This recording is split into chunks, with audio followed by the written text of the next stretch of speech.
And we are live at the Week 5 Quarterbacks and Wide Receivers podcast for FantasyKnuckleheads.com. We're going to switch it up a little bit this week, looking at the pairings of QBs and wide receivers, so we can help you guys get some good pairings to dominate and get those extra points.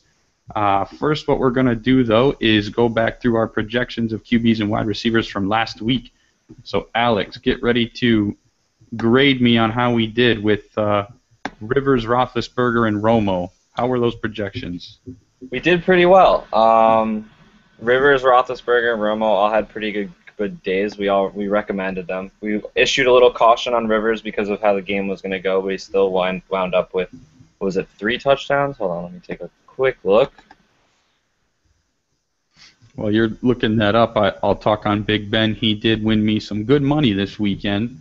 He went up against Tampa. He had an incredible play by Antonio Brown to secure one of those touchdown catches, but he did take advantage of the matchup. He did do well, brought it home with 300-plus yards and 3 TDs on top of it.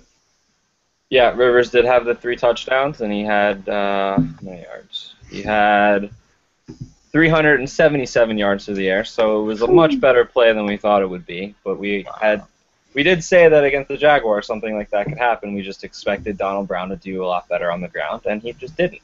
So the way they scored their points was through Rivers in the air, and it was effective. I don't want to talk about Donald Brown right now. Yeah, me neither. I play him too. But just a teaser, we will have...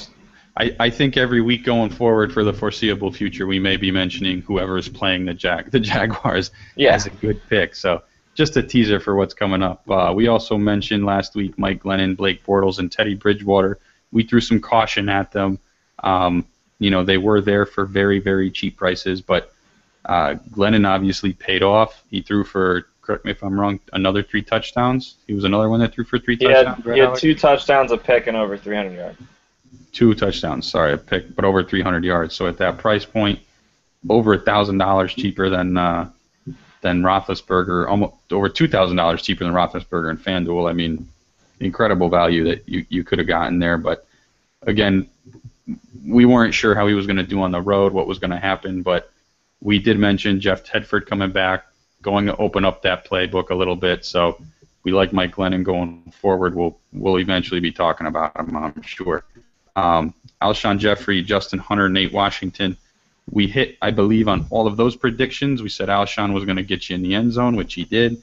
Justin Hunter and Nate Washington were very cautious plays. I remember, Alex, you specifically mentioned Jake Locker. He ended up not even playing, so Clipboard Jesus comes out, and the whole offense sputters. Those guys didn't get you much.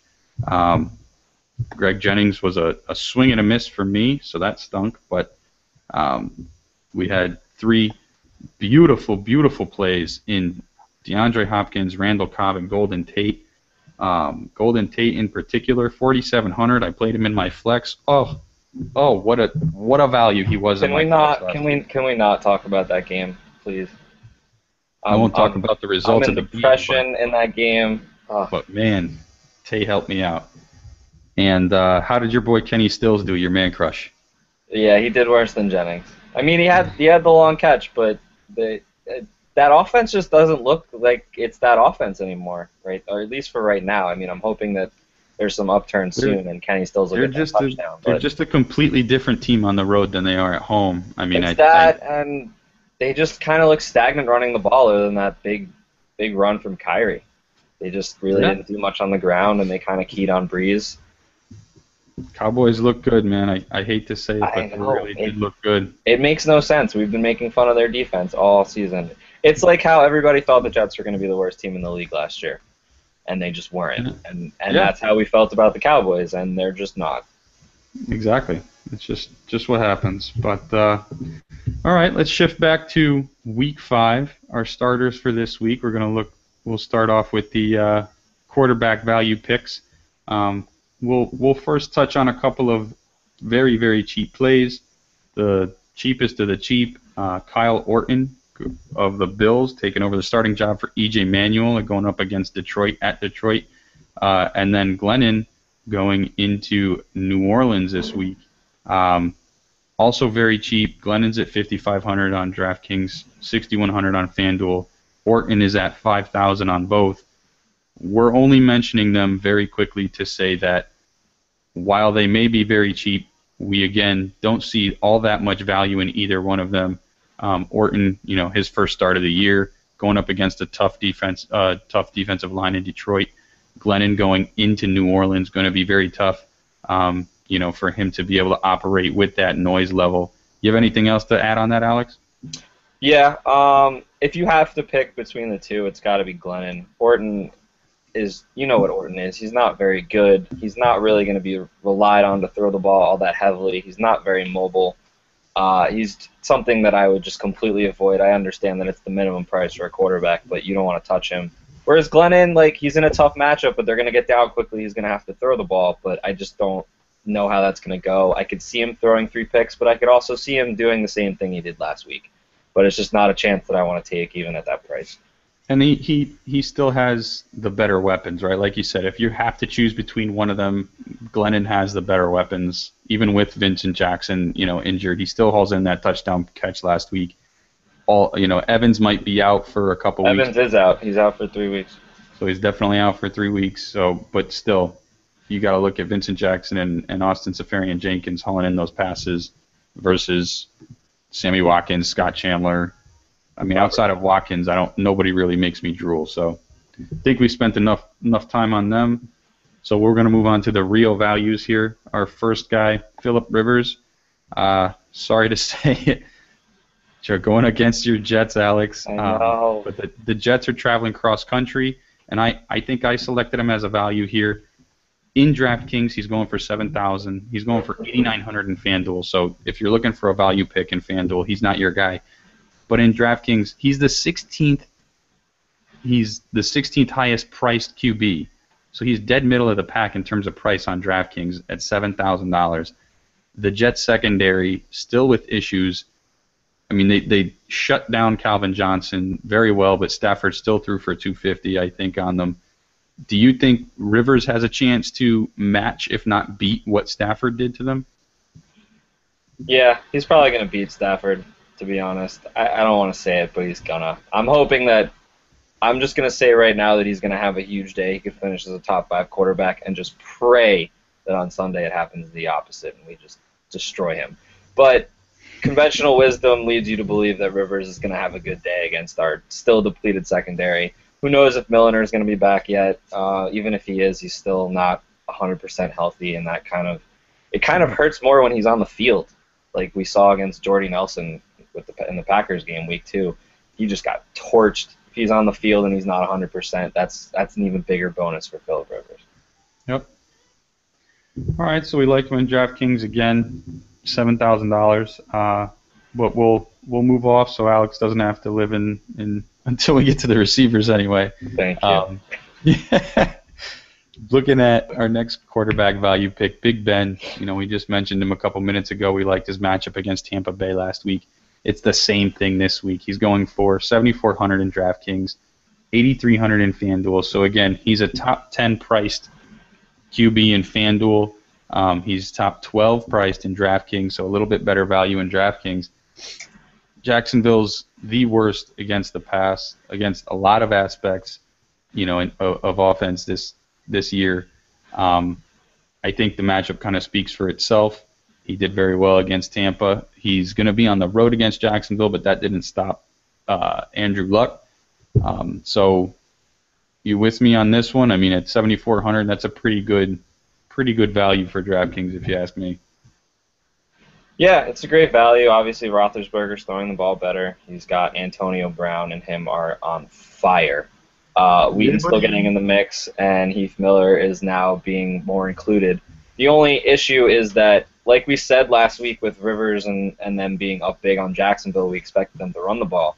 They weren't effective at it, but Pittsburgh, however, is going to be effective at it. They have Le'Veon, and they also have LeGarrette Blount, which could limit Roethlisberger's passing opportunities. If they somehow stop the run, obviously Roethlisberger's going to have a big day, and even if they don't stop the run, he's still going to throw for 200 yards, 2 touchdowns, because it's the Jaguars' defense. They're going to score their points.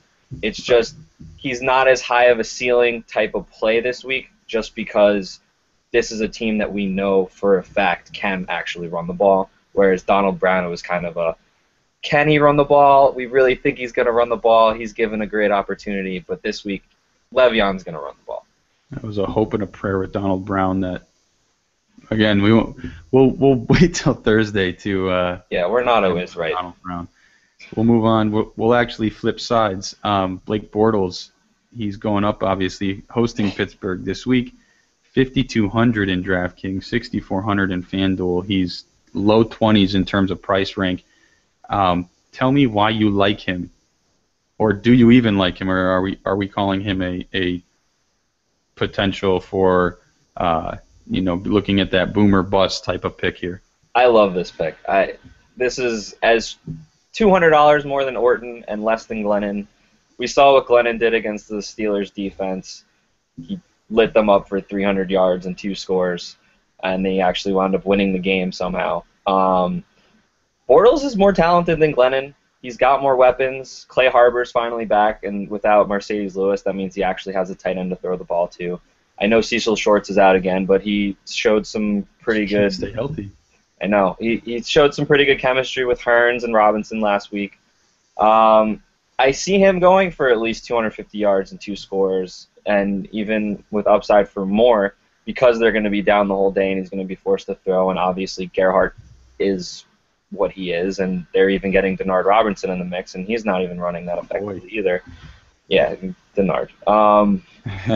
But he's gonna have to throw the ball. He's gonna have his turnovers. He's gonna have probably 2 picks like he did last week, but he's gonna get a lot of yardage, and he's gonna wind up getting in the end zone. And he can scramble too. That's one of the things that we don't really realize with Bortles is that he's very athletic, and he's gonna run the ball a little bit.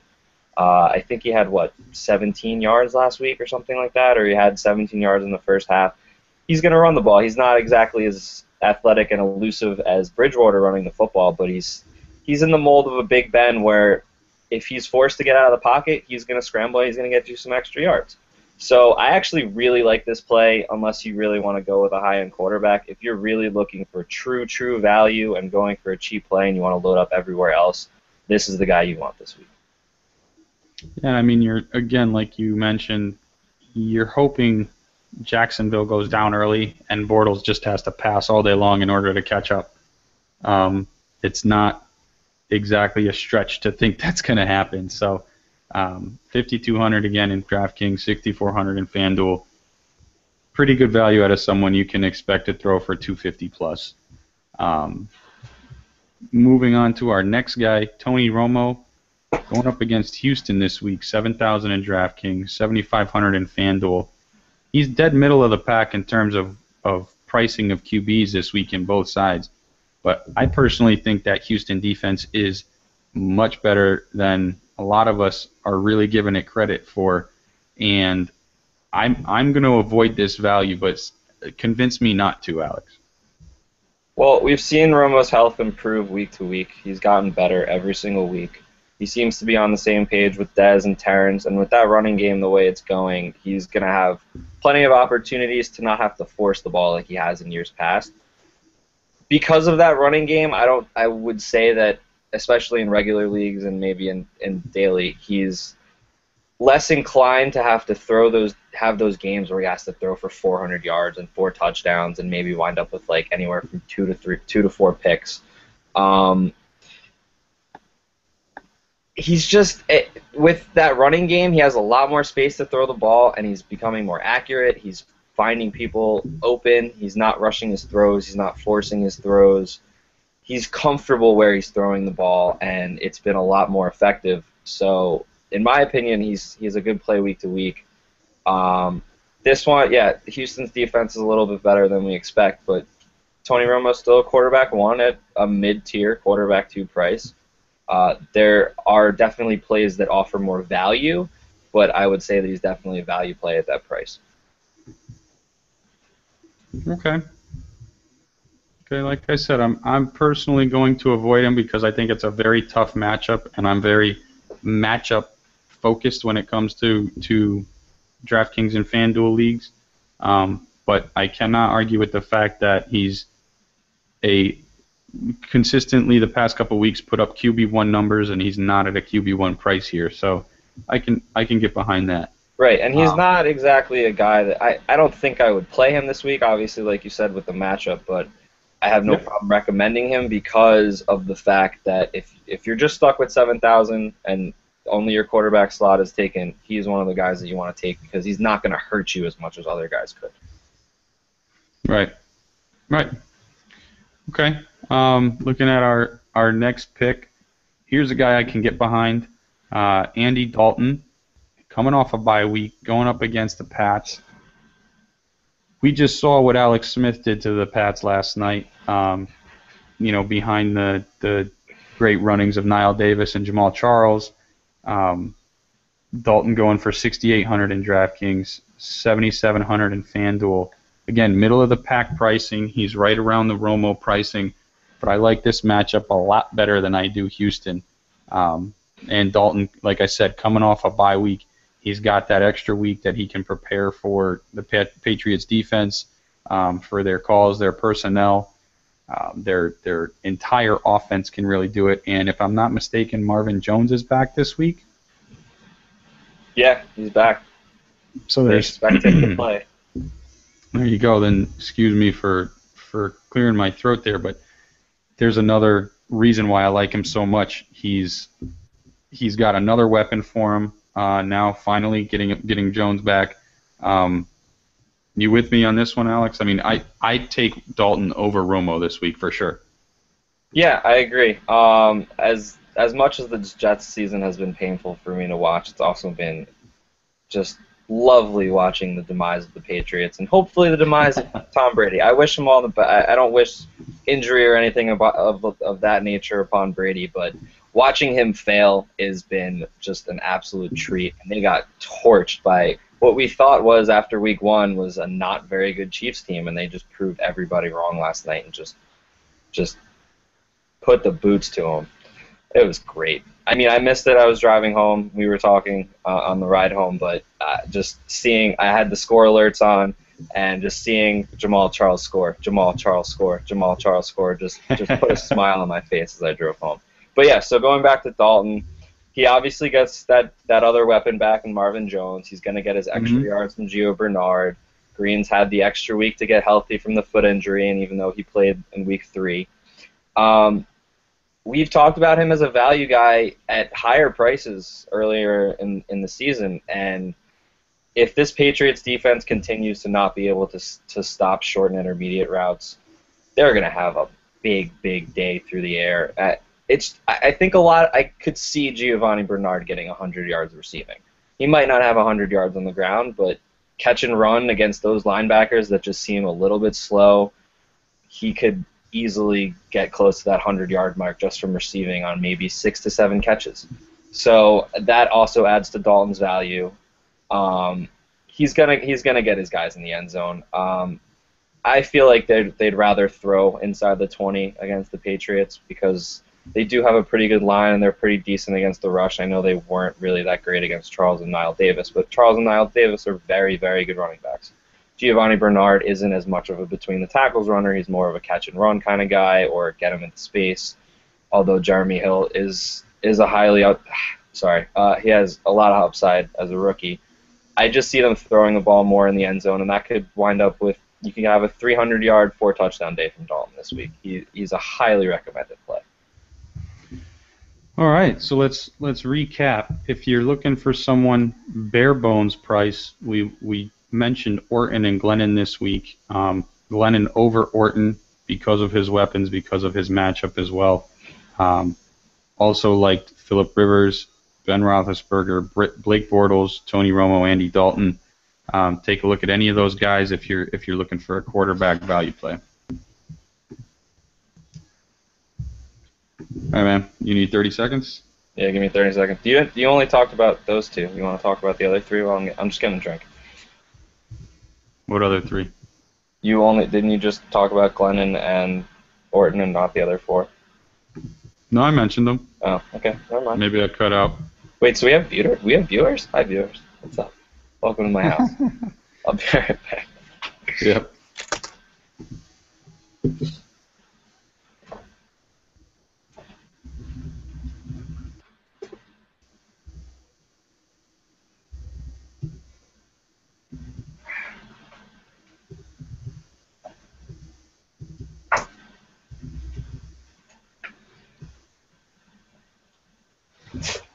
Good thing those viewers aren't my mom, because she would judge me so badly for drinking out of the big bottle.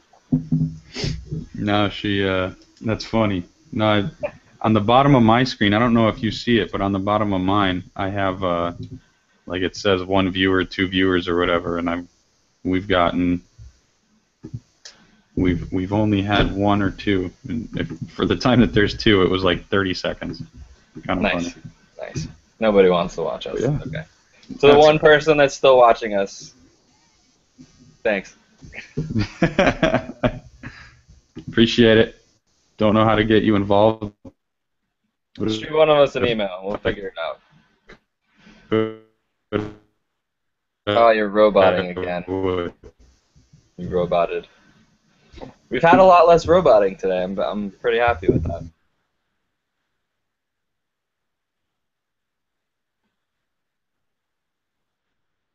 How about now? Yep, all better. Better? Beautiful. 7-3 A's. All right, let's keep Wow, they just keep going. going. Leicester's still in the game. 7th inning. They should take him out soon. I don't know why they're still in. Save him. Get him for next series. All right. They need him. They need him bad. That's the one thing just real quick. That's the one thing that I didn't understand about why they traded for Samardzija and Leicester is the fact that they have a lot of top of the rotation guys in a series like a 5-game series. You can't pitch all of them. I don't understand what the point of having so many pitchers of that ilk. I mean, I know they're going to probably roll with Leicester, Samardzija, and Kazmir, but what are you going to do with? I don't even know. Middle relief? Who knows? Yeah, but.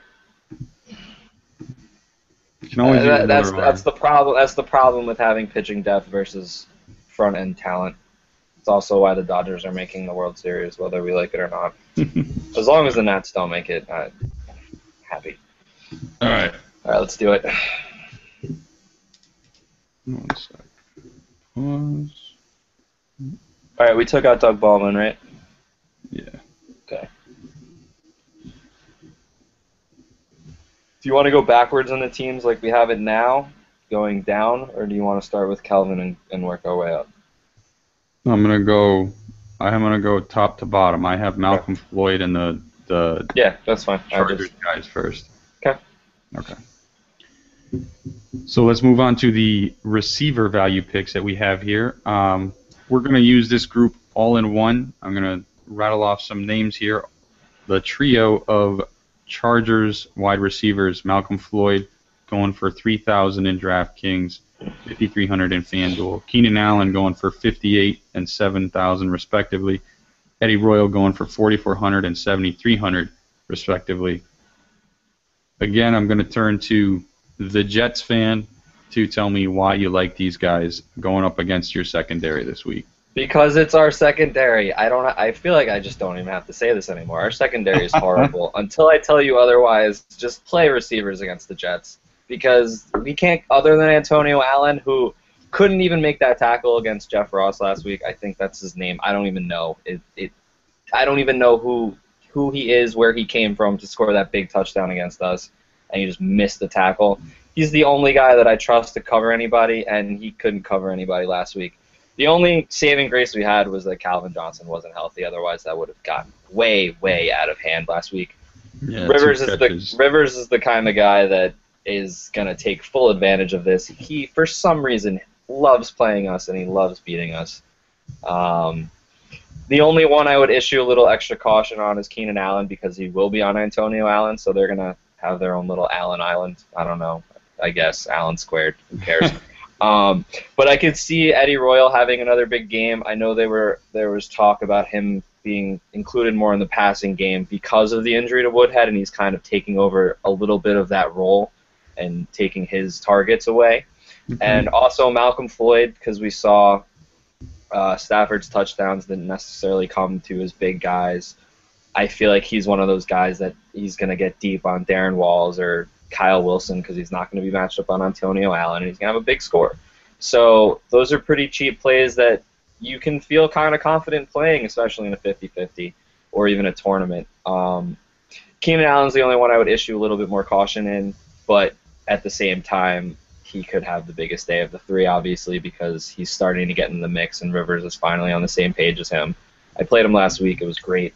Yeah, I mean, last week was the first week you could really, like, you actually got any value out of him, though. Right. So that was a good play last week. So I agree with you. You know, you have to exercise caution with Allen. In FanDuel, somehow Allen is actually cheaper than Eddie Royal. So I think FanDuel kind of gets it when we say that he may be, you know, I think he's getting a lot of value because of how he ended the season last year. But that's not what we're seeing so far this year. You know, Rivers isn't afraid to spread the ball around this year. Right.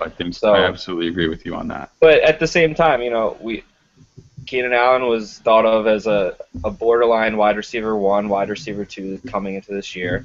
I still think he's that guy, and for him to have this price this cheap, like I feel like it's only going to go up. It's just I don't know if it's going to be this week, but if you're lacking in the options around his price, he's a pretty good play.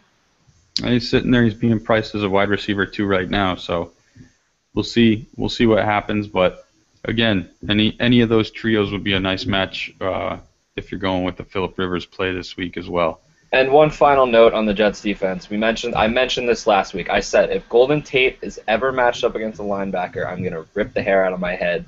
What did they do in the first half? I saw Demario Davis and David Harris try to cover Golden Tate on multiple catches, and he just ran right by them. So if at any point any of these 3 guys get matched up with a linebacker, they are going to just bite off big chunks of yards. Well, we'll see. Gonna be really bad. For FanDuel and DraftKings, I hope it happens, but for your sanity and your hairline, I hope it doesn't happen. Yeah, but we'll see. Not looking good. Let's move on to our next game. Marcus Wheaton going up against Jacksonville. We mentioned his quarterback, Roethlisberger, a little earlier. We love the matchup. That's really what we're looking at the play for here. Wheaton's going for $3,300 in DraftKings, $5,300 in FanDuel. Very, very cheap. You know, in terms of price ranking, he's 50 or 60th rank wide receiver this week. I don't know if we need to say much more. Jacksonville's, you know, than we already said. Jacksonville's secondary pretty poor. You know, we're obviously not saying don't play Antonio Brown. He may be a very, very good play this week, but Wheaton, their number 2, is, you know, 50 some odd spots cheaper than him. So in some cases, maybe even $5,000 cheaper than him. So he is a value play if you're looking for one this week for sure. Anything else to add there, Alex? Yeah, he was a guy that we recommended last week at $4,200, and now his price for some reason has dropped $900, even though he still had a decent DraftKings day. He had 9 points, the 4 catches, and 50 total yards because of that -7 yard rush. He's a guy that's going to be included in the offense. I know Heath Miller, as of last week, his role is starting to grow a little bit, especially in the red zone. He got targeted twice and had the 1 touchdown. The 1 got taken away. He's a big part of that passing offense. He is, on some days, he's the number 2 option. On some days, he's the number 3 option. And the way Ben Roethlisberger's throwing the ball, that means he's going to get targets and he's going to get yards. So for $3,300, it basically equates to a punt play. If you don't have a lot of money to spend on other positions to upgrade, there are many, many, many worse options to have than Wheaton at $3,300, who could rack up like 6 to 8 catches and 80+ yards and even score. Like I said, I've noticed this season DraftKings tends to overcorrect quite a bit, and looking specifically at what the receiver did last week. And like you said, 4 catches, maybe it just didn't wet their whistle, and they're saying, okay, he's not really getting all the looks. Antonio Brown's going to hog everything. Heath Miller hogging a lot of targets last week.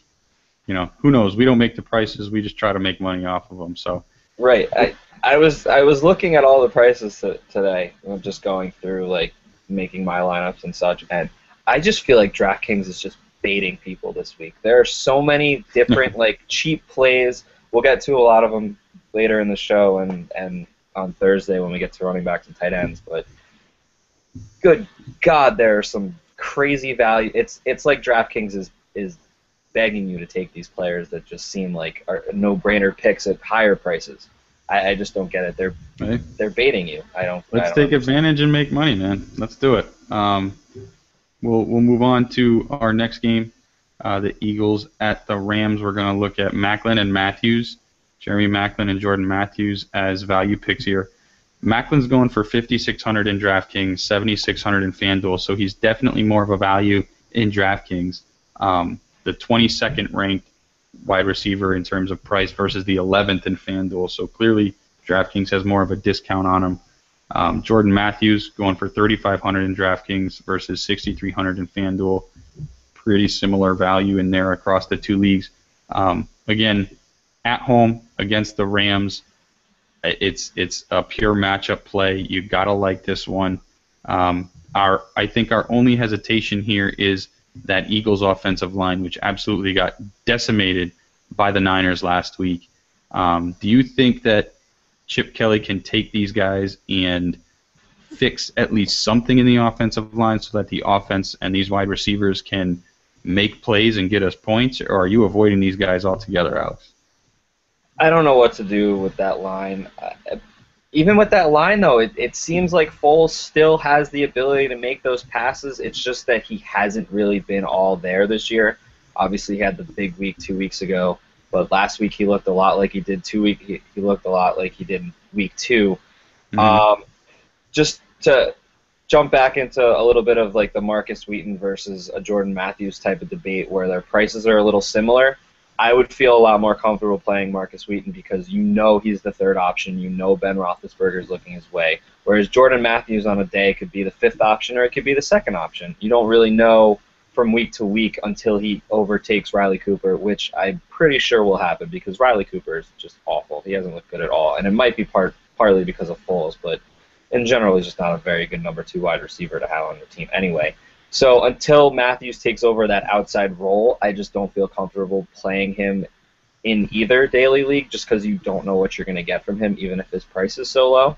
Mm-hmm. He's more of a tournament pray for me play. If he has a big week, then that's going to set you up and it's going to give you a lot of points. But I just don't trust him in like a 50-50 until I know that he's going to be that outside receiver. But getting back to Maclin proved, even though he got pretty much shut out beginning of the game, that he kind of started to come on strong again at the end. He made that wonderful catch over the shoulder where he just got his feet in bounds. He's the kind of guy that he's starting to realize that Foles isn't really hitting him in the spots that he wants the ball. But unlike Deshaun Jackson last year, he's got the ability to make those kind of catches, and he's more of a possession receiver than Deshaun. I'm not going to call him a possession receiver. He's a true number 1 in that offense, but he's got more possession abilities than Deshaun, so he's able to kind of make up for those terrible throws from Foles and kind of still come up with points. And on the games that Foles is on, Maclin, we saw it 2 weeks ago, is just going to have big days. So at a price like this for a guy that I feel is a wide receiver 1 this year, low-end wide receiver 1, high-end wide receiver 2, if Foles kind of gets it together, he's almost a must-play, especially against a team that finally gave up that big game to Romo when it seemed Romo was struggling. Mm-hmm. Okay. Moving on to Victor Cruz. He finally broke out past couple weeks. It's also looking pretty good. Giants offense looking really good. A sweet matchup comes to town in Atlanta's beat up everything, right? We talked offline about how they just put 2 starters on their offensive line on injured reserve. They also put one of their starting safeties on injured reserve as well. Victor Cruz going for 5,800 in DraftKings, 7,000 in FanDuel. I mean, he's going to continue, I think, getting a high volume of targets from Eli. I don't know what happened the first couple of games. I think that whole offense was out of whack. I don't know if McAdoo kind of changed things up and said, let's make things easier on you guys because you don't understand what you're doing or what, but something's clicked for him the past couple weeks. You think that Cruz can continue this going forward, specifically this week against a beat-up Atlanta squad? Yeah, I think this is, just in terms of the matchup, this is a great matchup for him just because Atlanta Falcons defense looks like what we thought the Cowboys defense was going to look like this season. Mm-hmm. I know, and especially because Matt Ryan's going to throw the ball. That running game isn't as good as we were hoping it would be, even with 4 pretty talented backs in that backfield. It's still a Matt Ryan show. He's still going to throw the ball. They're still going to put up points, which is going to force Eli to throw the ball. more so than he would than just hand it off to Rashad Jennings. And we've seen the emergence of Larry Donnell and Ruben Randall starting to play a little bit better, which is freeing up space for Victor Cruz. And a lot of the reason that Victor Cruz wasn't really that effective early in the season, he just was dropping passes, and they just didn't look in sync with that offense. And I feel like it's starting to click a little bit better. I'm not going to say that it's great and they're going to be a really, really good team this year, and that what we've seen the last 2 weeks is going to continue all season long. But against an Atlanta defense and the way that they're trending upward, especially the play of Cruz, I see him having a pretty good day. And people forget he was for 2 years he was a wide receiver 1 and he was drafted like that, capable of having huge games. He's had 3 touchdown games before. If he's on the same page with Eli, he's gonna have a big day. And at 5,800, that's a steal for Victor Cruz, especially you gotta take advantage of it. Yep. Yeah. Gotta take advantage of it. Great play there. I like it a lot. Like I said, DraftKings is baiting you into taking people, and for some reason they're baiting you into taking Victor Cruz, and I will gladly take the bait. Moving on to the Saints hosting the Bucs this week. We're going to talk about 2 receivers. First, Brandon Cooks, 4,700 on DraftKings, 6,400 on FanDuel, and Kenny Stills, your man crush, 3,700 on DraftKings, 4,600 on FanDuel. Brandon Cooks is one of those guys, I think, just to supplement what you were just saying, they're almost baiting you into taking him, right? He's a PPR monster this year so far, going up against Tampa, who has given up a lot of passing yards all year long. I mean, why not play Cooks or Stills? I mean, versus some of the guys we've already mentioned, in the podcast.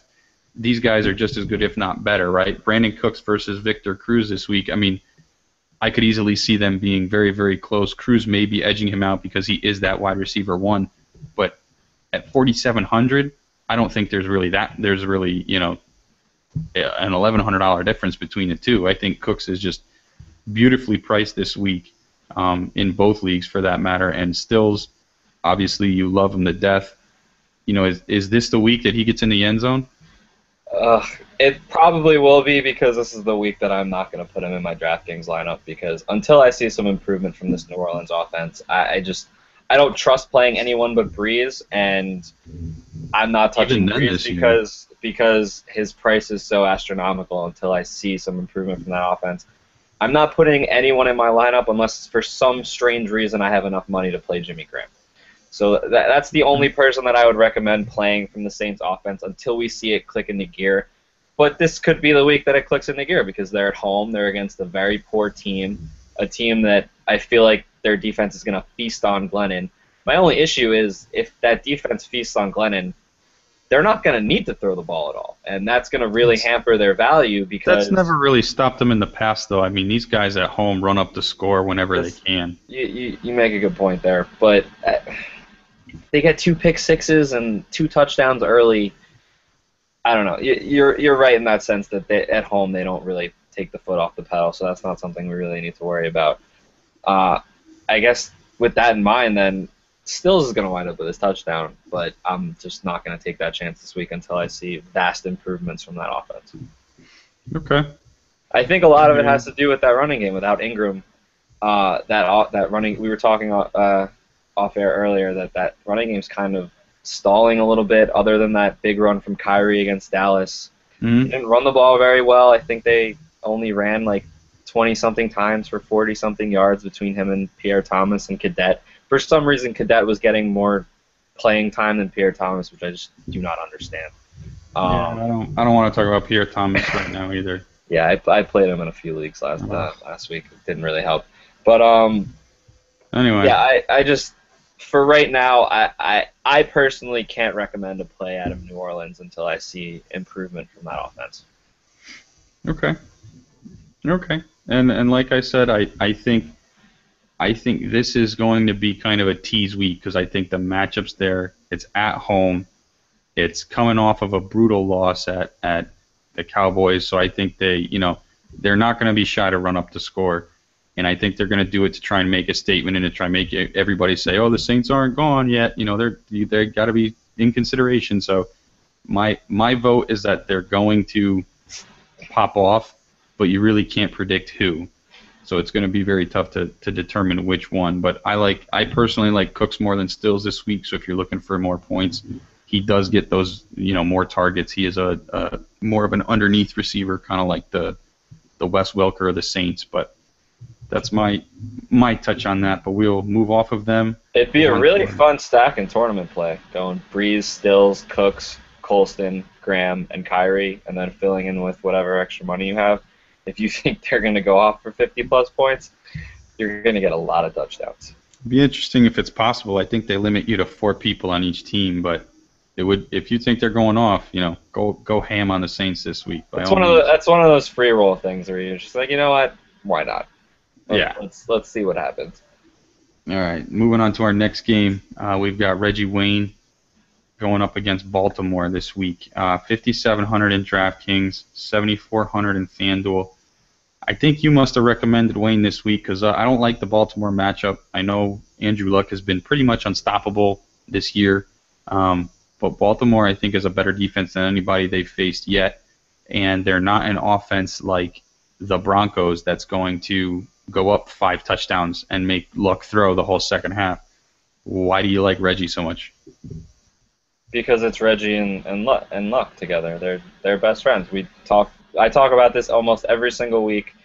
The two of them are always on the same page together.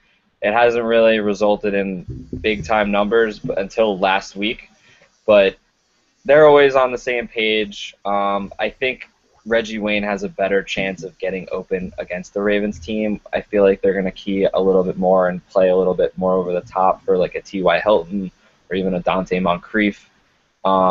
It's going to be Reggie Wayne that gets open in that short to intermediate range, and he's going to have a very, very nice PPR day. I don't want to say that they're overrating the Baltimore defense, but I feel like people are kind of overrating the Baltimore Ravens as a whole because they beat the Carolina Panthers. But the Panthers just look bad. Like without that defense is struggling. No Thomas Davis. That revamped secondary. You're just don't look very good. They're going up against the Ravens. No, I know that. No, I'm just saying in terms of the Ravens that they beat up on a Carolina team, which is forcing people to look more highly upon the Ravens than I personally do. Their defense is good. I still think that secondary isn't as good as people think, and there are points to be had against the Ravens. And especially because I don't think Trent Richardson's going to run the ball that well, and Abad Bradshaw is going to do most of the damage. That's not exactly a bold prediction, right? I wasn't saying that it was bold. If they're going to score points because Indy's offense is clicking, and they're going to score points. It's going to have to be through the air, and at some point, Luck is going to have to get Reggie Wayne involved if he wants to win that game. All right. Moving on to our next wide receiver value pick, Emmanuel Sanders. I think we've been mentioning him every week thus far, and he's been a target magnet. Looking at 5,100 in DraftKings, 8,000 in FanDuel. So we're going to say that he's definitely a value in DraftKings, not so much in FanDuel. FanDuel, he's the 10th highest receiver, which is pretty high up there considering he's Denver's number 2. He's the 31st ranked price ranked wide receiver in DraftKings, 5,100. I mean, until he goes through a game with less than 8 targets, let's say, I think you've got to play him. This price is just unbelievable. Even with Welker back, I mean, Sanders got all the looks against Seattle. Going up against Arizona this week, their defense has overplayed and overperformed this entire season. Coming off of a bye, again, I always stress teams coming off a bye. You got to imagine that the Broncos are ready to prepare or are ready to host the Cardinals and pick apart that defense. You got anything to add there? I mean, I just think Sanders at 5,100 is another one of those, like, they're begging you to play him. This is one of those DraftKings, thank you so much for making me money type of prices. The big thing about Emmanuel Sanders, I think, this week is the fact that he will not be matched up against Patrick Peterson. He might get a little bit of Antonio Cromartie, but it's going to be between Wes Welker, him, and him who's going to get Cromartie. He does a lot of his damage through the middle, And I know to not bringing up week 1, but in week 1, if you notice the way that the Cardinals defense runs, they play like a hybrid zone where that middle of the field is kind of left wide open, and that's really where Sanders does his damage. He's going to have a big day. I see it at that cheap a price. Even if he doesn't have a big day, at that cheap of a price to have 8 catches, 70+ yards, even if he doesn't get in the end zone, that's still good amount of points for that kind of price. Just the biggest advantage is that he's not going to be matched up against Patrick Peterson all day, and if for some reason he's not, Demaryius is going to have a huge week. But yeah. I just see Peterson locking on Demaryius, and that's that. Yep, I agree 100% there, and that's why I think Sanders at 5,100 is, like you said, they're just begging you to play him. Moving on to our next guy, Andrew Hawkins from the Browns. They're going up against Tennessee. Tennessee's defense clearly was overrated after that first week. Going for 3,500 in DraftKings, 5,300 in FanDuel, so damn near the bare minimum in both. I think he's really just a target hog. He's pretty good with PPR. I guess I don't really trust many people on the Browns offense, so I don't really want to spend too much time on him, but tell me why you like him this week. I just like him from his PPR appeal, like you were saying. He's pretty much dominated the targets in Cleveland. He's had at least 6 catches in every game, and let me see how many yards in each game. He's had at least 70 yards in each game, and he had 87 in both week 1 and week 2. He's just a PPR monster for 3,500. You can do so much worse in terms of a safe play, especially in a 50-50 where you're trying to save money. He's going to get you points, and I think that's the key factor with him. He's not really a high upside guy. He doesn't really get in the end zone as much or at all, at least this season. Yep. But he has one of those tremendous floors that you just want to put into your lineup for a 50-50 and save money for more upside plays or to spend a little extra on a guy that you feel is safer at a different position. Yeah, I mean, again, that 50-50 play is nice, right? Throw him in there at your slot in DraftKings, at your flex in DraftKings, for 3,500. If he can get you 6 catches for 60 yards, I mean, that's 3,500. That's a great deal. If he has his worst week of the season, his worst week so far has been 6 catches for 70 yards, and in DraftKings that's still 13 points, and that just helps bring up your point total. And you can spend a lot more money on bigger guys like a Julio Jones or an Antonio Brown, wink, wink. Yes, your man crush Julio, yes. So, Julio! We like Hawkins a bit for PPR flex appeal. Moving on to our last receiver of the night. We've mentioned him a couple times this year already as well. Kelvin Benjamin going up against the Chicago defense. 4,800 in DraftKings, 7,100 in FanDuel. I mean, it just seems like he gets into the end zone every week. So, what's the question here? To get into the end zone, to get 4 to 7 catches maybe for 4,800 in DraftKings. I mean, again, like you said, there's just a lot of DraftKings values this week begging you to play them.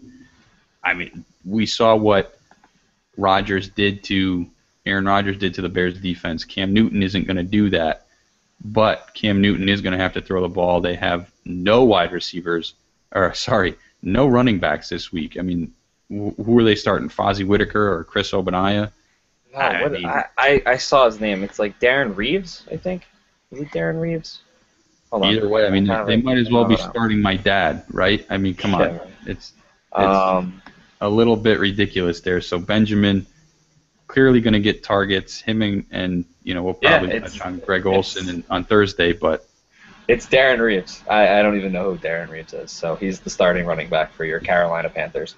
They're going to have to throw the ball, obviously. I think other than week 2, Kelvin Benjamin has been he was heavily targeted in week 2. He just had those drops, and he still had that spectacular catch. But other than week 2, he's produced at a pretty high level. He scored touchdowns in, I think, was it all 3 games of those?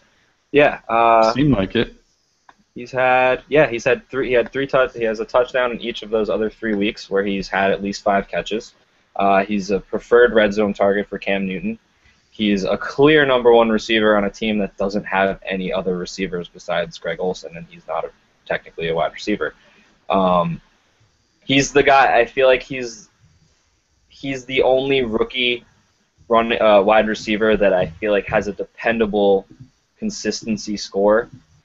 If you kind of catch my drift, that he's one of those guys that he has the upside like the rest of those rookie wide receivers, but on a bad week isn't going to be as bad as some of those other weeks, like a Sammy Watkins when he had like 2 catches for 14 yards, or Mike Evans 3 catches for 30 yards, something along those lines. Like his floor week, I feel, is something in the range of like 5 catches for 50 yards, and he has the upside for way more because he is that number 1 option in the passing game, especially on the outside. There you go, man. I agree. That is it. That was our last guy for the night. That's our quarterbacks and wide receivers. Really quickly, our wide receivers are anyone on the Chargers. Stop Look it. at Marcus Wheaton. Again, anybody against the Jags, pretty much. Macklin and Matthews going up against the Rams. Victor Cruz against the Falcons. Cooks and Stills going up against Tampa Bay. Reggie Wayne against the Ravens. Emmanuel Sanders once again against the Cardinals this week. Andrew Hawkins, PPR machine, going up against Tennessee. And then Kelvin Benjamin facing the Bears this week. And just a last name Go ahead. to throw in is Marvin Jones. We talked about him a little bit earlier. I don't know what his price is specifically, but I would rather wait till next week. But he's definitely a name to keep an eye on just because he's going to be back in the starting lineup. And Dalton has shown a propensity to really like the guy. So that's just somebody to keep an eye on. We won't really touch on him. But if you're lacking and you need a punt play, I feel like he's probably only going to be 3,000. That's a guy that you might want to get in your lineup.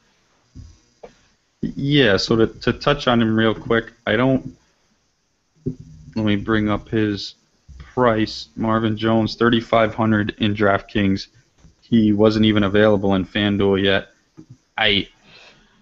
It's a sneaky play, but me personally, I wouldn't trust it just because he is coming off an injury. You're not 100% sure how his injury is gonna be, if he's gonna be ready to run and catch passes like his was it a 4-touchdown game he had last year against the Jets? Yeah, I remember that very nicely. Thank you so much for pouring it on again.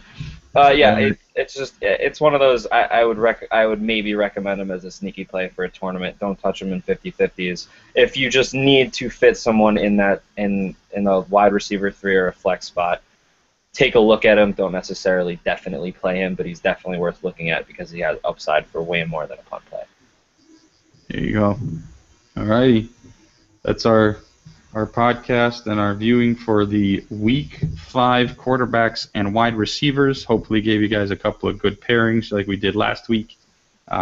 We will talk to you guys next time. Thank you for joining, and we'll catch you next time.